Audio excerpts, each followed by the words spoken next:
সিয়াম, সাইফুল, খোকন, কামাল আর কেটা আরো অনেকে।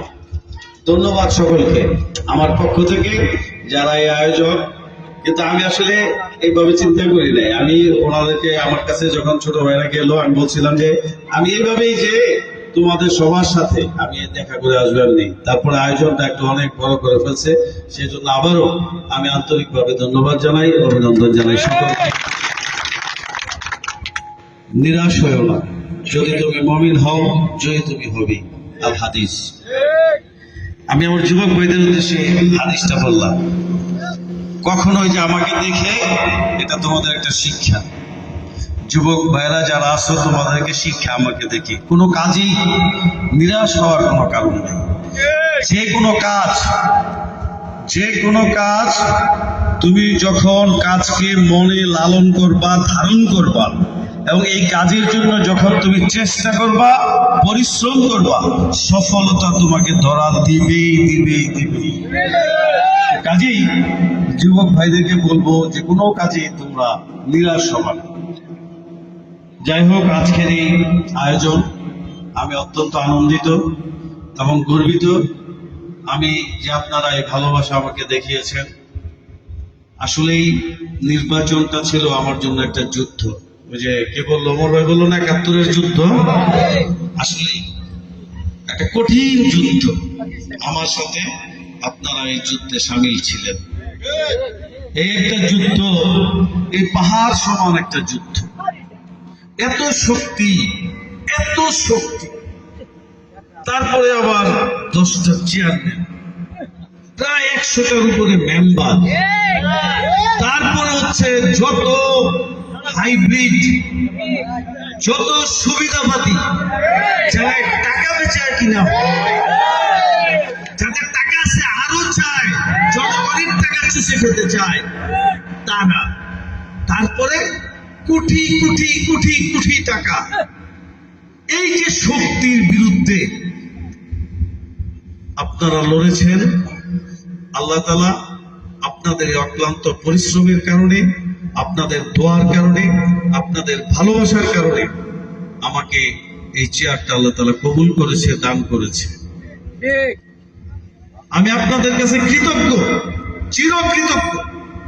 আমি নির্বাচনের পূর্বে বলেছি যে আসলে একজন উপজেলা চেয়ারম্যানের দেওয়ার মতো খুব বেশি কিছু নাই। ধরেন একটা এমপিরে আমাদের সরকার 25 কোটি টাকা একলগে বরাদ্দ দিয়ে দেয়। উপজেলা চেয়ারম্যান এগুলো ফার্স্টে সরকারি ভাবে বরাদ্দ দেয় না। তো এই উপজেলার ইনকাম কি? ওই যে রেজিস্ট্রি হয় এনতেনে 1% তেহা দেয়। আবার যায় যে হাট বাজার ডাক হয় এনতেনে কত 47% তেহা দেয় উপজেলা ফান্ডে। এরপরে এনতেনে তুমি বেতন নাও, তোমার আরো যারা বেতন আছে, ফাইকরিয়াতে আছে, বেতন দাও। এরপরে যে উন্নয়ন আছে করো। এর ধরিল উপজেলা চেয়ারম্যানের কাজ। কিন্তু মূল কাজটা বর্তমান সময়ে, বর্তমান প্রেক্ষাপটে, যদিও কাজ হলো উন্নয়নের কাজ হলো স্থানীয় সরকারের, এমপিরা হলো সংসদে আইন পাস করবে, আর স্থানীয় সরকারের প্রতিনিধি যারা মেম্বার, তার এলাকার উন্নয়ন চিহ্নিত করব, চেয়ারম্যানের কাছে দিব, চেয়ারম্যান উপজেলা চেয়ারম্যানের কাছে দিব। পর্যায়ক্রমে উন্নয়নটা এইভাবেই হওয়া উচিত স্থানীয় সরকারের মাধ্যমে। কিন্তু আসলে সিস্টেম চেঞ্জ। এমপি সাহেবরাই বরাদ্দ পাইব, এমপি সাহেব সব দেওয়া দিব। কে 5 বছরে 25 কোটি এমপি দেয়, উপজেলা চেয়ারম্যান তো আমার নেত্রী 10 কোটি টাকা দেয়। তত আমরা দেখে কিছু উন্নয়ন করবো। কেউ এমপিরা যারা ভোট দিচ্ছে আমার তো আর ভোট দিচ্ছে নাকি আমার পোলাপেনে ভোট দিচ্ছে? হ্যাঁ, আমার তো এক সমান ভোট হয়, এক ভোট না। তাহলে এক ভোট হলে উপজেলা চেয়ারম্যান তো আমার মাননীয় প্রধানমন্ত্রীর কাছে দাবি যে আপনি উপজেলা চেয়ারম্যান কাছে আরো একটা থোক বরাদ্দ দেন, যে 2 কোটি 1 কোটি টাকা যদি বছরে কাম করতে পারে, অন্তত আমি 10টা ইউনিয়নে 10 লাখ টাকা করে দিলেও তো 1 কোটি টাকা দিতে পারি না? তো আমরা আপনাদের মাধ্যমে প্রধানমন্ত্রীর কাছে এই অনুরোধটা জানাইলাম আর কি। উন্নয়নের কথা আমার রাস্তা যাইতে আছে, যে এই রাস্তাটা করে দেওয়া এটা একটা কঠিন আমার জন্য আর কি। কারণ 2 সাইডে হলো ডিচ খারাপ, এরকম রাস্তা এটা ভাঙ্গিয়া যাবো মানে কাজ করার সাথে সাথে। এরকম একটা রাস্তা, এটা সাইডে ওয়াল ছাড়া, গাইড ওয়াল ছাড়া এই রাস্তা টিকে রাখাই কঠিন কাজ, বুঝছেন? এই জন্য বলি আর কি, যে তবে আমি যে নির্বাচনের পূর্বে প্রতিশ্রুতি দিছি যে আমি কিছু দিতে পারি আর না পারি, আপনাদের ভোটের মর্যাদা, এই ভোটের মর্যাদা আমি ইঞ্চি ইঞ্চি ইনশাল্লাহ ভালোবাসার মাধ্যমে আপনাদেরকে আমি পূরণ করে দেব। আমার পরিষদ আপনাদের পরিষদ, এই সোনারগাঁয়ের জনগণের পরিষদ, এই সোনারগাঁও উপজেলা পরিষদ। আমি আমার দরজা 24 ঘন্টা সব সময় খোলা। যার যা প্রয়োজন, আমি ব্যক্তিগত প্রয়োজন হোক, পারিপার্শ্বিক প্রয়োজন হোক, সামাজিক প্রয়োজন হোক, যখন যার যা প্রয়োজন আমার কাছে কোন রকম এনে ওই যে ইসাক নিয়ে আছে সভাপতি, ওনাকে ধরে যাওয়া লাগবো, আপনাকে কেউ ধরুন লাগবো না, সাবু চেয়ারম্যান ধরে যাইতে হইব, কেউ ধরে যাওয়া লাগবো না। মানে আমি যদি নাও চিনি, কালাম গিয়ে কইবেন যে চেয়ারম্যান সাহেব বা কালাম ভাই, এই যে আমরা আইছি, আমরা অমুক এলাকার অমুক গ্রামের অমুক খানতে আইছি, আমি যদি নাও চিনি আমি তখনই আপনাদেরকে চিন্তা রাখবো। ইনশাআল্লাহ আপনাদেরকে কথা দিলাম, আমি যেটা কথা দিয়েছি সেই কথা আমি অক্ষর অক্ষরে ইনশাআল্লাহ পালন করব। আপনারা আমাকে যে ভালোবাসা দিয়েছেন, নতুবা এই ভালোবাসাটুকু না থাকলে এই নির্বাচনে জয়লাভ করা আমার পক্ষে সম্ভব ছিল না, যদি আল্লাহ যদি সহায় না থাকতো। তো এই ভালোবাসার ঋণ আমি কি দিয়ে শোধ করবো আপনাদের? এই ঋণ শোধ করার মতো সক্ষমতা আমার কাছে নাই, তবে আমার অন্তরটা আছে, আমার দিলটা আছে আপনাদের জন্য। সর্বক্ষণ আমার এই অন্তরটা আপনাদের জন্য থাকবে ইনশাআল্লাহ, ভালোবাসার মধ্যে দিয়ে। যখন যার যা প্রয়োজন আমি যতটুকু পারি আমার সর্বোচ্চটুকু দিয়ে আমি আপনাদের পাশে থাকবো ইনশাআল্লাহ। আল্লাহ যতদিন হায়াত দেয়, আমাকে যতদিন সুস্থ রাখে, আমি ততদিন আপনাদের পাশে থাকবো ইনশাআল্লাহ। নির্বাচন হয়েছে, আমি কিন্তু নির্বাচনে কোন রকম আমি চাইছি যে সোনারগাঁয়ের সাধারণ মানুষ যেইভাবে এই বছর আমার পক্ষে সাড়া দিয়েছে, কোন শক্তি যেটা ঠেকাতে পারবে না। এই জোয়ার যে ঠেকানোর জোয়ার না, সেটা কিন্তু আমি নির্বাচনের পূর্বে বলেছি যে জনতার জোয়ার, এই জোয়ারকে কোন শক্তি নাই যে সোনারগাঁয়ের এই জনতার জোয়ারকে ঠেকাতে পারে। এই জন্য আমি চেয়েছি সব জায়গায় শান্তিপূর্ণ অবস্থানে আমার নির্বাচনটা হোক। শান্তিপূর্ণ মনে করে আমি কিন্তু কালাম দুর্বল ছিলাম না, আমি কালাম কিন্তু দুর্বল না, আমি কিন্তু কাউকে পরোয়া করি না, কাউকে ভয় করি না আল্লাহ ছাড়া। আমি কারো করুণায়ও এই চেয়ার পাই নাই, আপনাদের করুণায়, জনগণের করুণায় আমি এই চেয়ার পাইছি।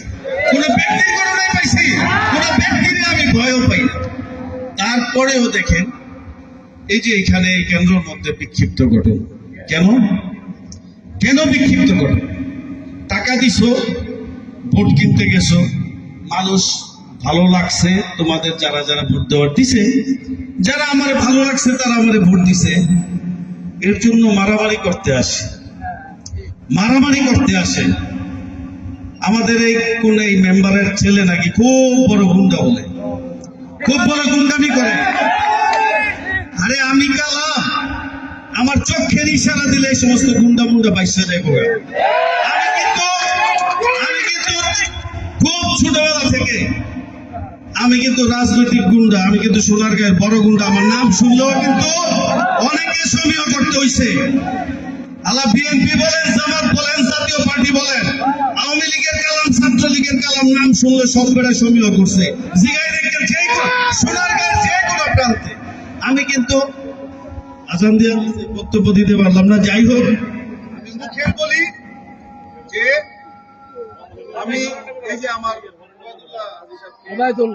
অপমান, আচ্ছা বাপের বয়সী কোন ছেলে ওই বাপের অপমান করতে পারে?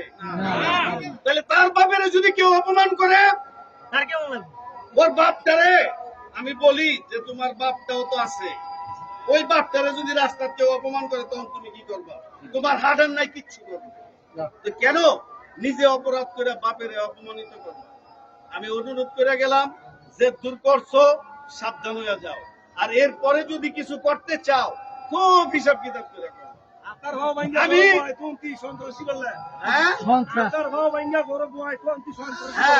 আমি সেটাই বলি যে আমি অনেক হয়েছে নির্বাচনের পরে আমি চাইছি এলাকাটারে শান্ত রাখতে। সারা সোনারগাঁয়ে দেখেন, সোনারগাঁয়ে সব রেকর্ড হয়েছে। নির্বাচনে সবচেয়ে বেশি ভোট পড়ছে এই সোনারগাঁও উপজেলায়, জনগণ 47% ভোট দিয়েছে। সারা বাংলাদেশে আর কোন উপজেলায় এত ভোট পড়ে নাই। আমি আপনাদের কাছে চাইছি, আপনারা কিন্তু দুই হাত বইটা দিচ্ছেন, দুই হাত ধরে 47% ভোট দিচ্ছেন সোনারগাঁয়ের মানুষ, রেকর্ড বাংলাদেশের মধ্যে। আমার এখানে যেই শক্তি নির্বাচন করছে, সেই শক্তিও সারা বাংলাদেশে এত শক্তি একখানে নির্বাচন করে নাই, সেটাও উপেক্ষা করে ডিঙ্গায় নির্বাচনটা হয়েছে। এত টাকার নির্বাচনও বাংলাদেশের তো দেওয়া হয় নাই, এই সোনারগাঁয়ে হয়েছে। তারপরে এত ওনাদের বিঘারটা কেন, এত বিঘারটা কেন? কাজে আমি বলি যে আপনারা যারা এত কিছু করছেন, আমি আপনাদেরকে বলি অনেক করছেন। নির্বাচনের পরে আমি কোনো কিছু হইতে দিই না, ইচ্ছা করে হইতে দিই নাই, যাতে মানুষ বলে যে কালাম জয়লাভ করছে আর সন্ত্রাসী শুরু করছে। এটা কিন্তু মানুষের মধ্যে একটা ধারণা, অনেকে যারা আমাকে ভোটটা দেয় নাই মনে করছে কালাম একটা সন্ত্রাসী, বলে সন্ত্রাসী করবো। আমি প্রমাণ করে দিছি সোনারগাঁয়ের মধ্যে যে কালাম সোনারগাঁয়ের মধ্যে রাজনীতি করে, এবং কালামই সোনারগাঁয়ের মানুষের দরদ বুঝে, দুঃখ বুঝে। মাই খেয়ে আমার কাছে লোক গেছে, আমি বুকে টাইনা নিছি। আমি ওই দুঃখে দুঃখিত হয়ে আমি কালসি পর্যন্ত, আমার এই নেতাকর্মীর জন্য আমি কালসি পর্যন্ত আমার বুকের দিয়া, আমি তারপরে কিছু বলি নাই যে নির্বাচনটা যাক, নির্বাচনের এই সময়টাতে আমি যদি কিছু করি বলবে যে হ্যাঁ জিততে হবে। সন্ত্রাসী শুরু করে দিছে। আমি সন্ত্রাসী কর্মকাণ্ড করতে প্রশ্রয় দেই না, আমার নিজের লোককে প্রশ্রয় দেই নাই, আর কেউ সোনারগাঁয়ে সন্ত্রাসী করবে সেটাও আমি হইতে দিব না, ইনশাআল্লাহ। এখন হইতে দিব না, হইতে দিব না, আমি আপনাকে কথা দিয়ে গেলাম। এরপরে যদি কোনো ঘটনা ঘটে, এটার জন্য কালাম দায়ী থাকবে বলে গেলাম, কালামে অ্যাকশন নিব, অ্যাকশন নিব। ওই সমস্ত সিস্টেমকে ফলাফাইন রে কালামে গইন্যা কিন্তু কোন এলাকায় ও যায় না, আর রাজনীতিও করে না। সাবধান করে দেই যে এই যে কইলাম যে ওবায়দুল হাজিরে অপমান, তোমার বাপের অপমান করবো রাস্তার মধ্যে, কি করবা? করার মতন লোক নাই?